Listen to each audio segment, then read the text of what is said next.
Isang lata ng tuna para sa masarap na cheesy tuna wonton. Magluto ka ng marami nito dahil sigurado once na matikman mo ito hindi mo mapipigilang kumain ng kumain. Gusto mo rin ba? Tara, kain tayo. Napakasarap talaga nito.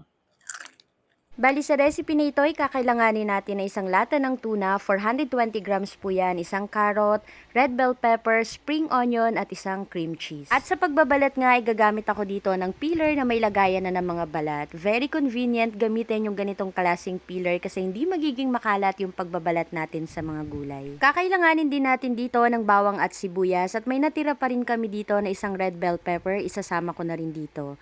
Bumili rin ako ng halagang 10 pesos ng spring onion. Hiwain natin ito ng maliliit. Bali dito sa cheesy tuna wonton na gagawin natin, kinakailangan na maging pino yung mga sangkap na gulay na gagamitin natin. Inuna ko nang i-grind dito yung carrot, bawang at sibuyas, then sinunod ko yung red bell pepper at spring onion. Kung bet nyo po pala itong food processor na ginagamit ko, ay lalagay ko na lang yung link sa comment section kung saan ko ito binili. After nating may handa yung mga gulay, iset aside muna. Next na nating ihahanda dito yung isang lata ng tuna. Gumamit na ako dito ng strainer kasi kakailanganin natin dito yung laman mismo ng tuna. At yung sabaw naman wag nating itatapon yan kasi gagamitin pa natin yan mamaya. At once okay na lahat ng mga ingredients na kakailanganin, pagsama-samahin na natin ito.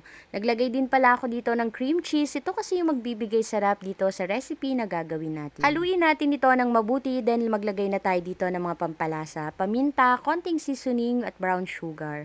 At yung complete recipe po ng aking niluluto ay nasa dulo ng aking video. At sa pambalot naman, ang gagamitin ko dito ay yung Bambi Molo Wrapper at ito po yung malaking size.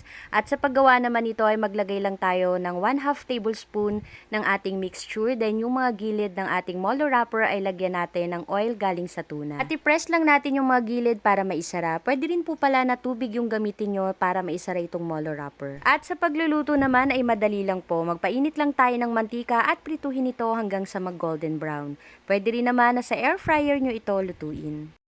For today's video, isang napakasarap naman na merienda na pwedeng-pwedeng ulamin ang ating ginawa ngayon. Actually, pwede rin itong gawing panghanda kasi napakasarap talaga nito.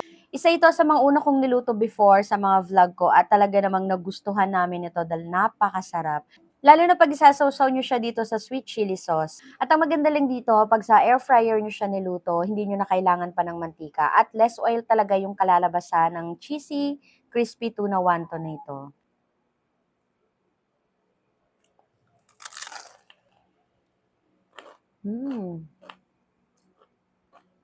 Ang crispy, ang cheesy, at napakasarap naman ng loob. Same lang din sila, crispy din yung kinalabasan nung sa air fryer ko niluto. Napakasarap talaga nito.